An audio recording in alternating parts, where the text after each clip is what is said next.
So today now we are going to start our new chapter, that is triangles.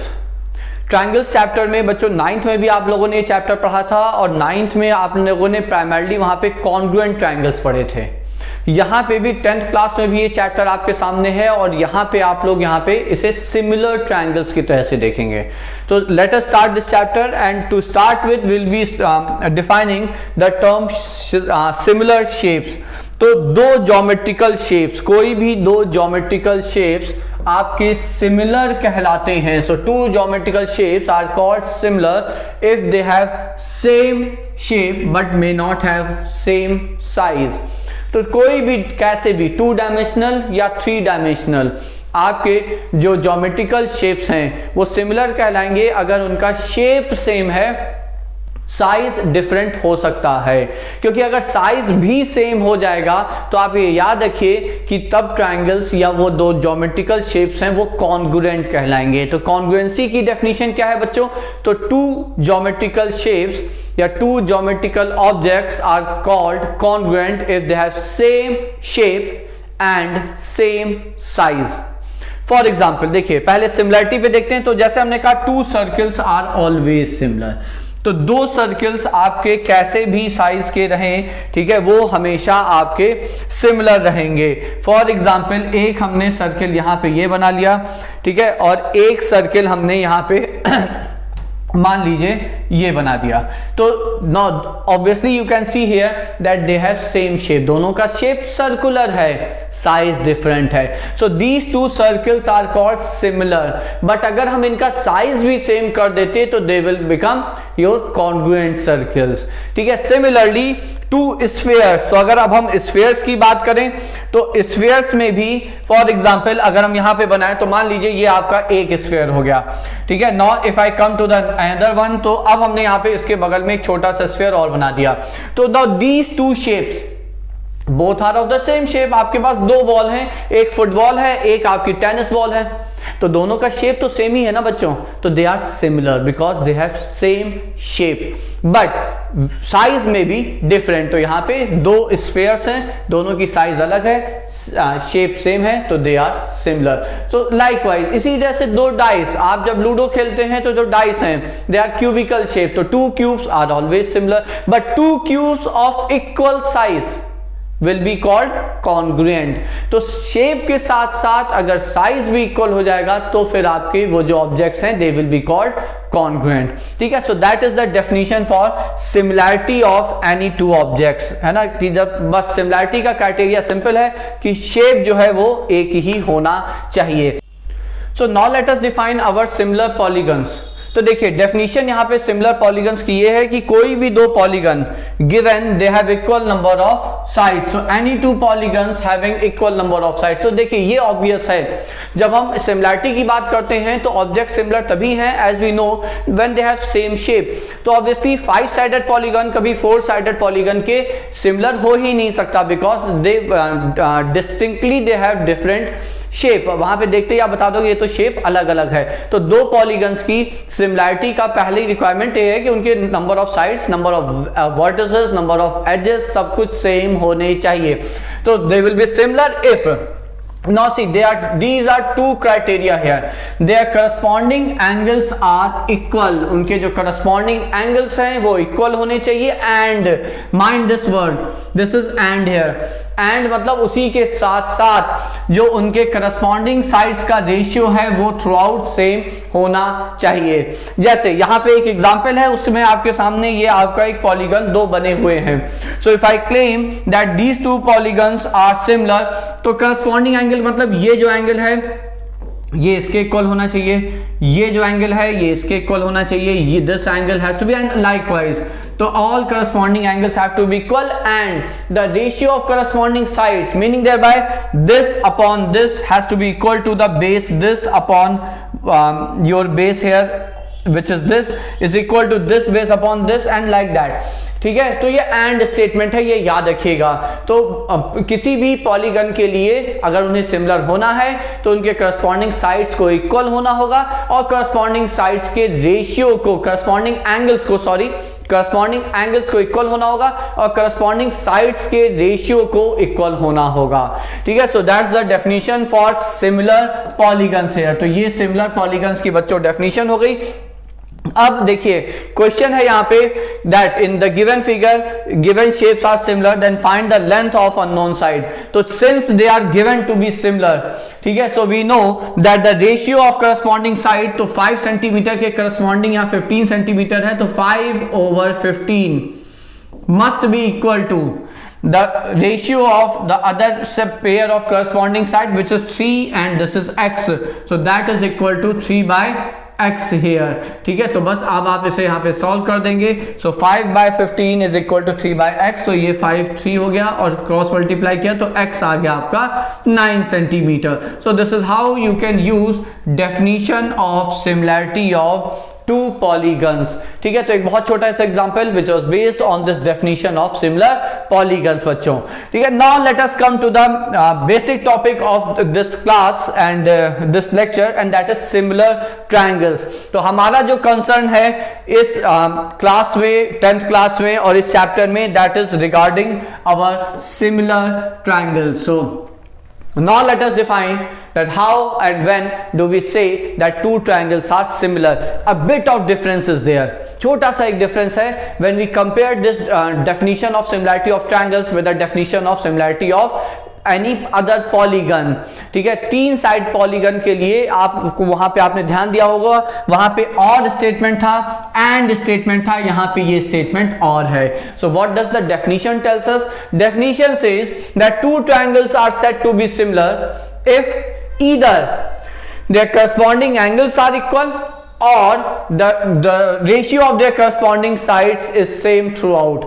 ये either or statement है, but for any other polygon which is having say more than 3 sides, for example quadrilateral, pentagon and likewise, तो triangle के ऊपर जितने भी आपके polygon हैं उससे 3 साइड से ज्यादा साइड्स वाले जितने भी पॉलीगन हैं उसके लिए सिमिलैरिटी के डेफिनेशन में यहाँ पे एंड स्टेटमेंट होगा। मतलब जब ये दोनों क्राइटेरिया एक साथ फुलफिल होंगे तभी वो सिमिलर होंगे। बट ट्रायंगल्स में क्या है, ईदर दिस होल्ड और दिस होल्ड, इन दोनों में से कोई भी एक क्राइटेरिया अगर आपका वैलिड है दूसरा अपने आप वैलिड हो जाएगा, तो ये ईदर और स्टेटमेंट है बच्चों, ठीक है। तो अब देखिए एग्जांपल यहाँ पे, मतलब just to explain this definition, तो देखिए यहां पे आपके सामने दो ट्रायंगल है, triangle ABC and triangle PQR।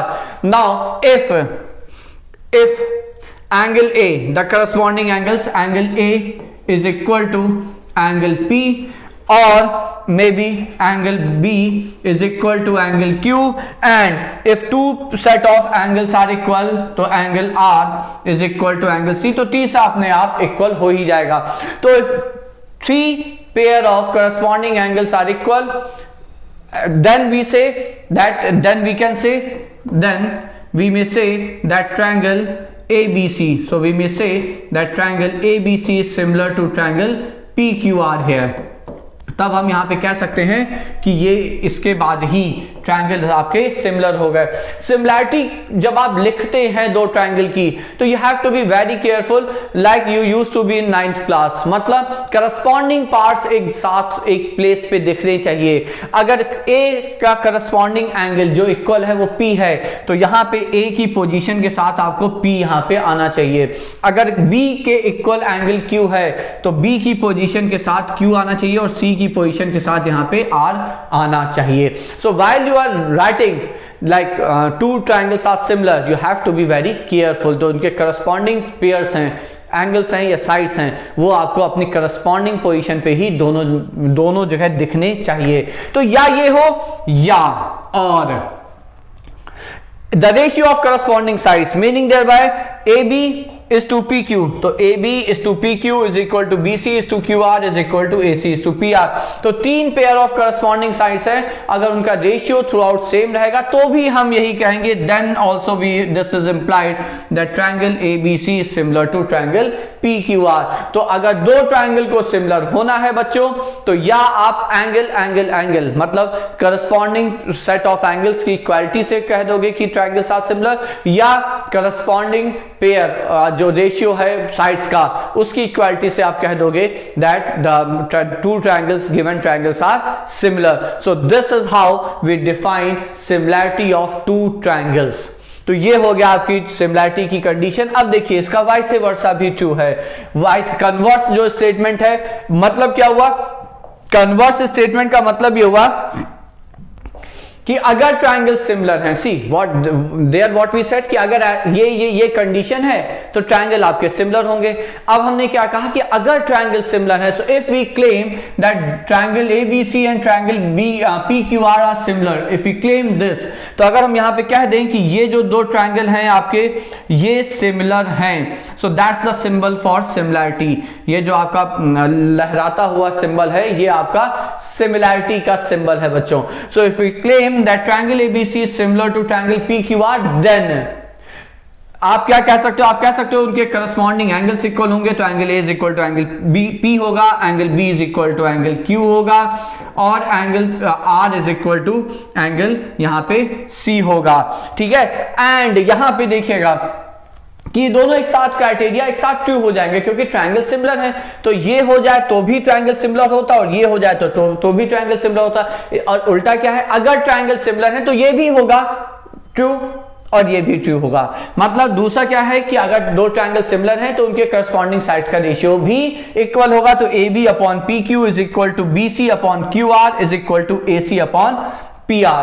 So that's the converse statement of similarity of two triangles. बात समझ में आ गई कि अगर दो ट्रायंगल सिमिलर हैं तो उन दो ट्रायंगल के करस्पॉन्डिंग पार्ट्स जो हैं वो, अगर वो करस्पॉन्डिंग पार्ट्स बच्चों एंगल्स हैं तो वो इक्वल होंगे, अगर वो करस्पॉन्डिंग पार्ट साइड्स हैं तो उनका रेशियो इक्वल होगा। ठीक है, so this is how we use the definition of similarity of two triangles. तो ये हो गई आपकी डेफिनेशन बच्चों। Now let us move ahead with an example. अब एक एग्जांपल है जहां पे आपको दिया हुआ है triangle ABC similar to triangle QRP, जहां पे आपको कुछ डायमेंशंस दिए हुए हैं and you have to find length of the remaining sides. So now let us try to solve this question. अब यहां पे हम लोग थोड़ा सा सिमिलैरिटी का क्राइटेरिया प्रयोग करने की कोशिश करते हैं। तो देखिए क्वेश्चन में आपको गिवन क्या है, so you are given that triangle, so it's given that triangle ABC is similar to triangle QRP. Now you have to be very careful because यहाँ पे corresponding parts ऐसे समझिए आप, corresponding parts कैसे हैं, A एंगल के corresponding angle आपका Q है, B एंगल के करस्पॉन्डिंग एंगल आपका R है और C एंगल के करस्पॉन्डिंग एंगल आपका P है, पहली चीज। इसी तरह से अगर हम करस्पॉन्डिंग साइड्स की बात करें तो AB के करस्पॉन्डिंग साइड आपकी QR है, BC के करस्पॉन्डिंग साइड आपकी RP है और AC के करस्पॉन्डिंग साइड आपकी बच्चों QP है। So this is how you can use this information. Now how will it help us? तो इससे मदद क्या मिली? मदद ये मिली कि हम यहाँ पे फिगर ड्रॉ कर सकते हैं। देखिए एक तो रैंडमली आप बना लीजिए एक ट्रायंगल और उसे नेम कर, you can name it randomly as ABC, ये आपने कर दिया। But now if it is given that it is similar to triangle QPR, तो अब जब दूसरा ट्रायंगल आप बनाएंगे बच्चों तो उसका नेम आप रैंडम नहीं कर सकते। क्यों? क्योंकि अब A के करस्पॉन्डिंग जो पोजीशन है वो Q की है तो ये Q आया, B के करस्पॉन्डिंग पोजीशन है R की तो ये R आया और C के करस्पॉन्डिंग पोजीशन है P की तो ये P आया। Now this is how you name it. ठीक है, तो पहला ट्रायंगल आप रैंडमली जैसे भी नेम कर लीजिए, बट दूसरा ट्रायंगल जो है that has to be name according to this given triangle. ठीक है, जिसके की पहला ट्रायंगल आपके सिमिलर है। तो ये हो गया। Now What else is given to us? अब हमें given है कि AB कितना है तो 5 centimetre, so I'm writing it here, AB is 5 centimeter, AC is 7 centimeter, and then we have like QR. So where is QR? Here you have QR, this is 12 centimeter, and then we have RP, this is 15 centimeter. Now we have to find the length of remaining sides. So which two sides are remaining? I call it X and I may call it Y. ठीक है, now using our similarity criteria, so using similarity criteria या similarity definition, अगर हम यहाँ पे similarity की definition बच्चों use कर लें अब तो, या उसका कन्वर्स स्टेटमेंट, यहाँ पे डेफिनेशन का कन्वर्स स्टेटमेंट जाएगा। वो क्या था कि अगर दो ट्रायंगल सिमिलर हैं तो उनके करस्पॉन्डिंग एंगल्स इक्वल हैं और करस्पॉन्डिंग साइड्स का रेशियो इक्वल है। तो चूंकि एंगल्स से हमें बात नहीं करनी, हमें साइड लेंथ चाहिए, तो will be using the second statement that is AB is to QR is equal to BC is to RP is equal to AC is to QP. So now just put the values here. अब यहां पे value रखते हैं। AP कितना है बच्चों, तो 5 है, अपॉन QR कितना है, तो 12 है, is equal to, फिर BC we don't know, so it is given to be X. Okay, let's take it as RP कितना है, तो RP हमें given है। Now this is our 15. Okay, so this is 15. So now, so therefore how much is X? आप cross multiply करेंगे तो आपका X आ जाएगा। So 5 into 15 over 12. So how much is that? तो 3 से ये आपका यहाँ कैंसिल हुआ। So 3 4 3 5. So this is 25 over 4 centimetre. ये आ गया बच्चों आपका BC।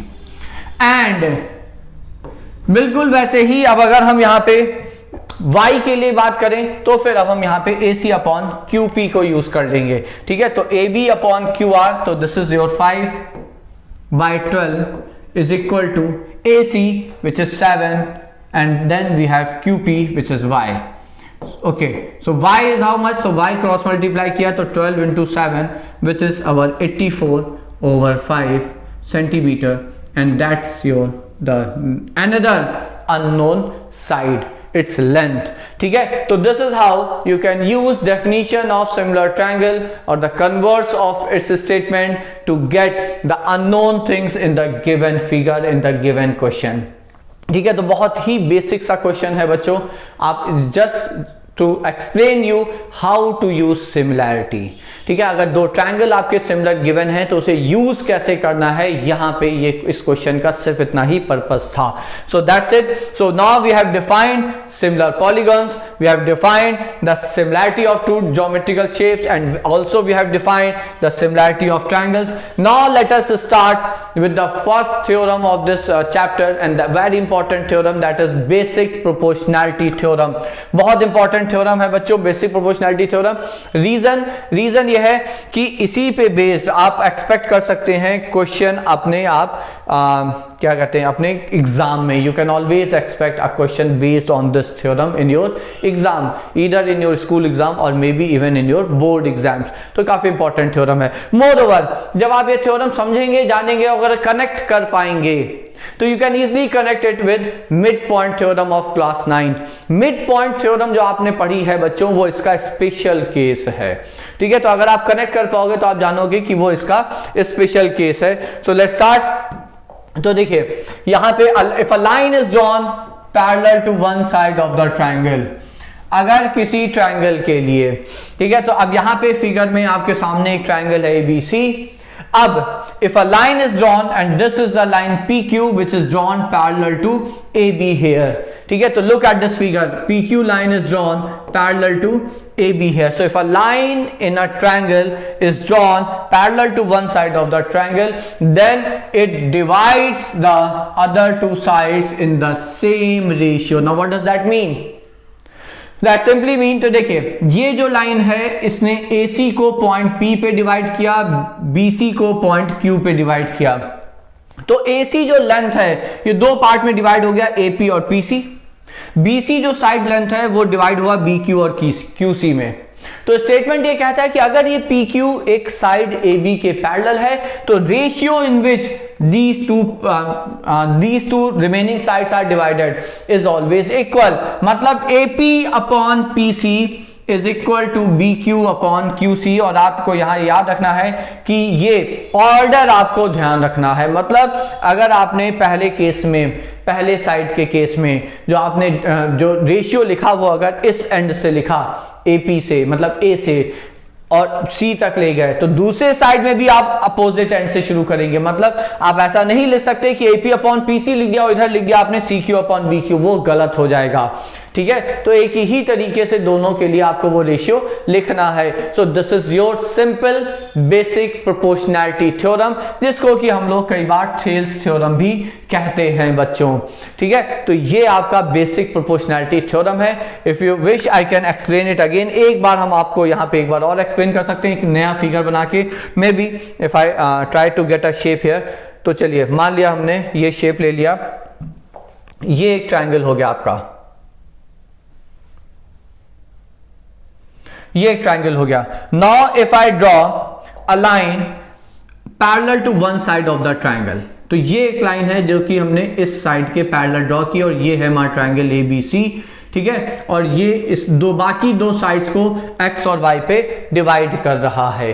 तो फिर से समझिए, if a line is drawn parallel to one side of the triangle, then statement says that it will be dividing the other two sides. तो then AX over XB will be equal to what? AY over YC.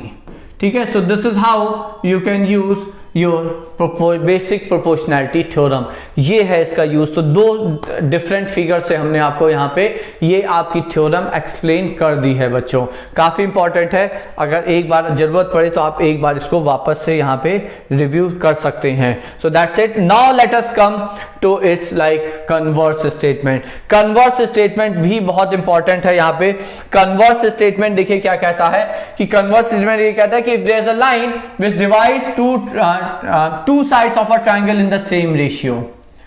So if you draw a line like xy को हमने यहाँ पे draw किया which is dividing the two sides, that means AB and AC in the same ratio, that is if AX upon XB is equal to AY upon YC। तो उल्टा statement है ये। तो अगर एक लाइन ट्रायंगल के दो साइड्स को इक्वल रेशियो में डिवाइड कर रहा है तो फिर आपका कन्वर्स ये कहता है कि that line will be parallel to the third side of the triangle.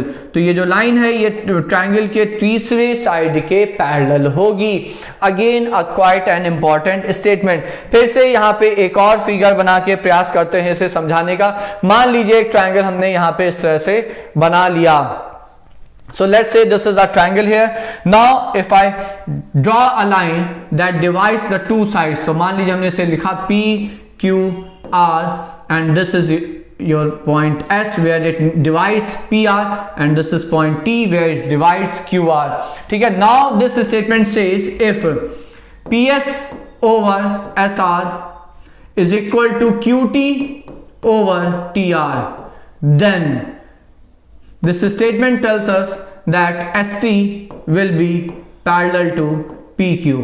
ठीक है, तो अगर एक लाइन दो साइड्स को ट्रायंगल के दो साइड्स को इक्वल रेशियो में डिवाइड करता है, ठीक है, तो फिर आपका ये स्टेटमेंट कन्वर्स स्टेटमेंट ये कहता है कि फिर आपका जो वो लाइन है वो तीसरे साइड के पैरेलल होगी बच्चों। So that's your converse statement, again quite an important one। तो ये हो गया बच्चों आपका basic proportionality theorem and its converse। Now let us come to the examples। There are three examples in front of you। We'll be solving each of them one by one। तो एक एक करके इन्हें हम solve करते हैं। तो let us start with the first one। The important thing here is that we have to draw the figure also। तो ये अच्छी चीज है क्योंकि फिगर ड्रॉ करने की प्रैक्टिस आपकी होनी चाहिए बच्चों। ठीक है, तो फिगर ड्रॉ करने की प्रैक्टिस आपकी होनी चाहिए यहाँ पे। तो चलिए, so let's start। So first question is if D and E are two points located on the side AB and AC of the triangle ABC। तो एक ट्रायंगल हमने बना लिया ABC यहाँ पे, on which I considered 2 points D and E located on AB and AC। तो AB पे D है ना, AC पे E है रिस्पेक्टिवली विद फुल रिस्पेक्ट, तो इसलिए आपको ऑर्डर पता है। सच दैट AD, आपको AD की लेंथ यहाँ पे गिवन है बच्चों। ठीक है, so you are given that this length is your 6 centimetre AD and in the figure BD how much is that? So that's your 9 centimetre. तो ये जो लेंथ है ये हो गया आपके 9 सेंटीमीटर। सिमिलरली AE है आपका 8 सेंटीमीटर, तो ये हो गया आपका 8 सेंटीमीटर एंड EC है आपका 12 सेंटीमीटर, तो ये गिवन है आपको 12 centimetre. So this all is given in the question. Now you have to prove that DE, तो ये जो D और E को ज्वाइन करता हुआ लाइन सेगमेंट है, हमें ये प्रूव करना है. सो टू प्रूव हियर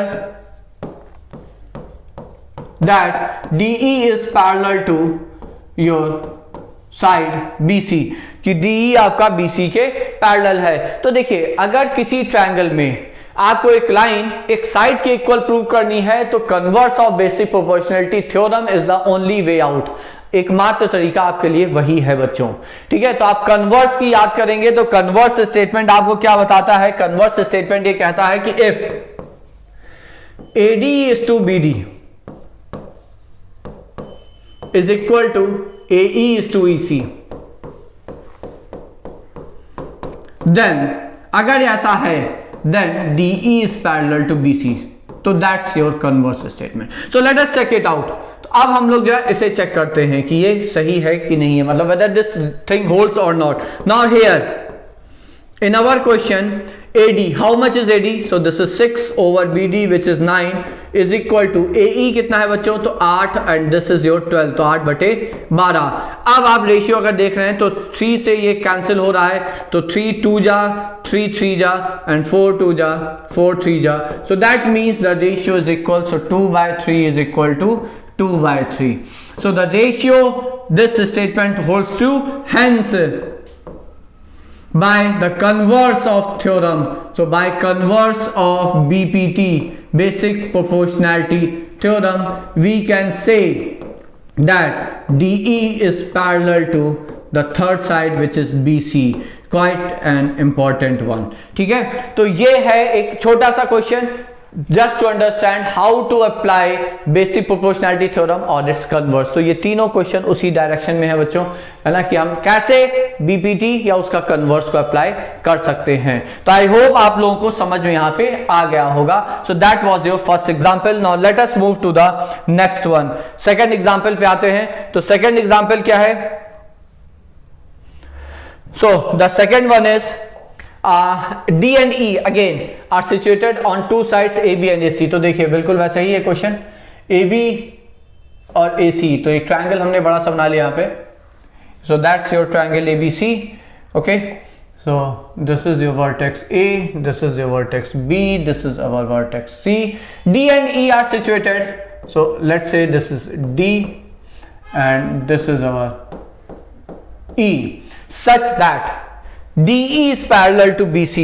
तो यहां पे देखिए उल्टा है, हमें यह बता दिया गया कि DE जो है वो आपका BC के पैरेलल है. सो DE is parallel to BC, ये हमें गिवन है. Now if AD is 4p minus 3, so few side lengths are given. तो AD जो है ये हमें गिवन है कितना? तो ये गिवन है 4p minus 3.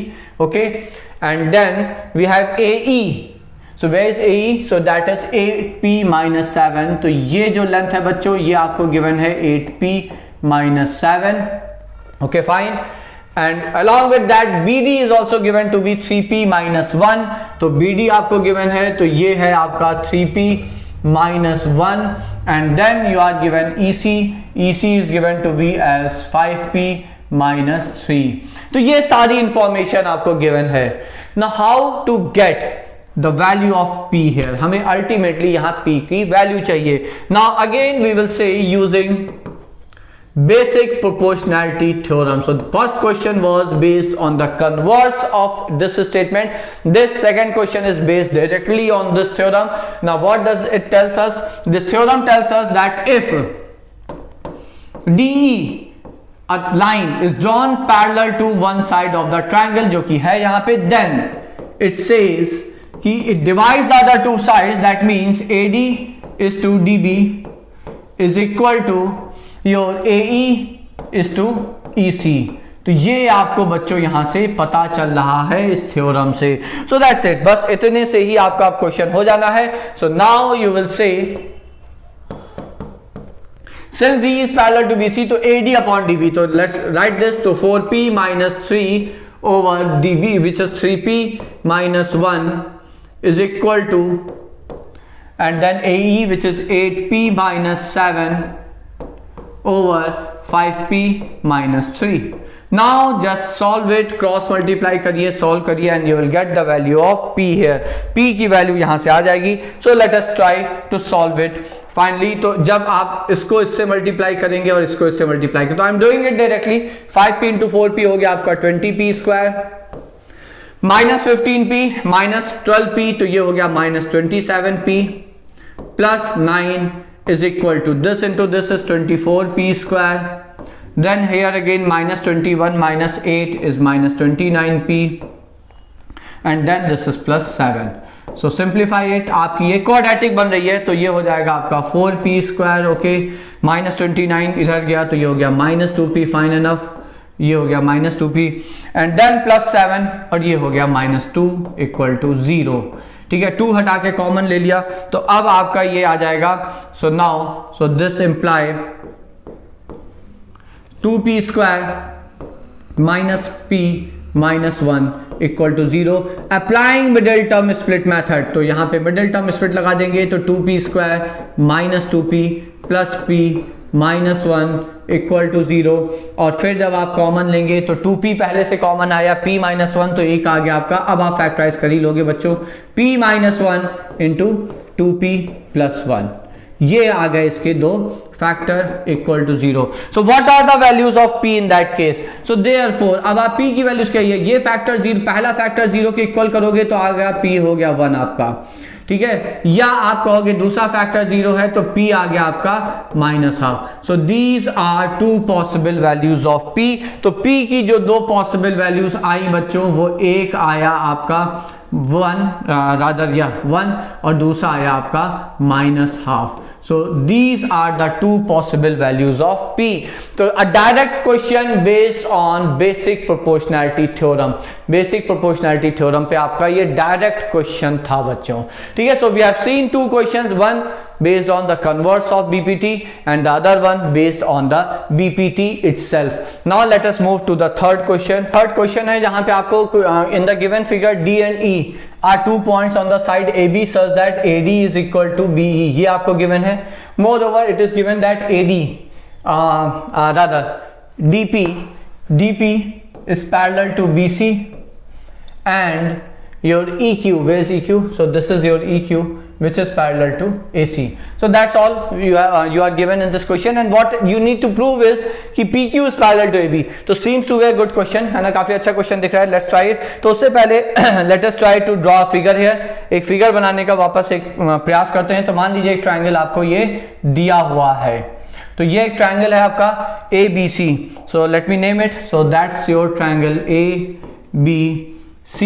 Now there are 2 points on it, one I put it as D and the other one if I put it like here as E, such that BE is equal to AD. Then you draw DP which is parallel to, so that's your point P, so DP is parallel to BC, and then you have a point Q here such that EQ, तो ये EQ हमने बना दिया, तो ये हो गया आपका Q, where it is given that EQ is parallel to AC. Now you have to prove in this figure, you have to prove कि ये जो PQ को ज्वाइन करता हुआ लाइन सेगमेंट है, you have to prove that PQ is parallel to actually your AB. तो that's it.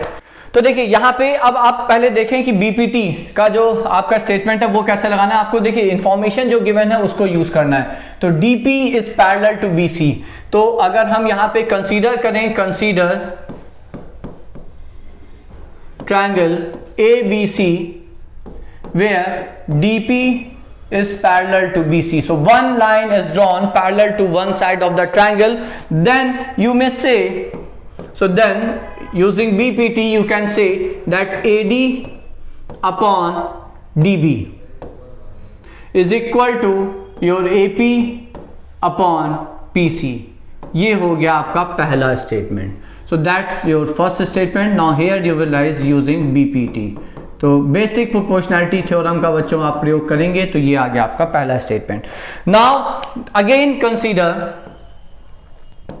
The same triangle, consider triangle ABC, but here in this case where it is given that a line EQ is parallel to some other side that is AC, तो ये अब आपको यहां पे given है। तो again using BPT here, so then again you will say कि then तो अगर हम बीपीटी वापस से यूज करते हैं तो AE अपॉन BE, रादर चलिए उल्टा लिखते हैं, BE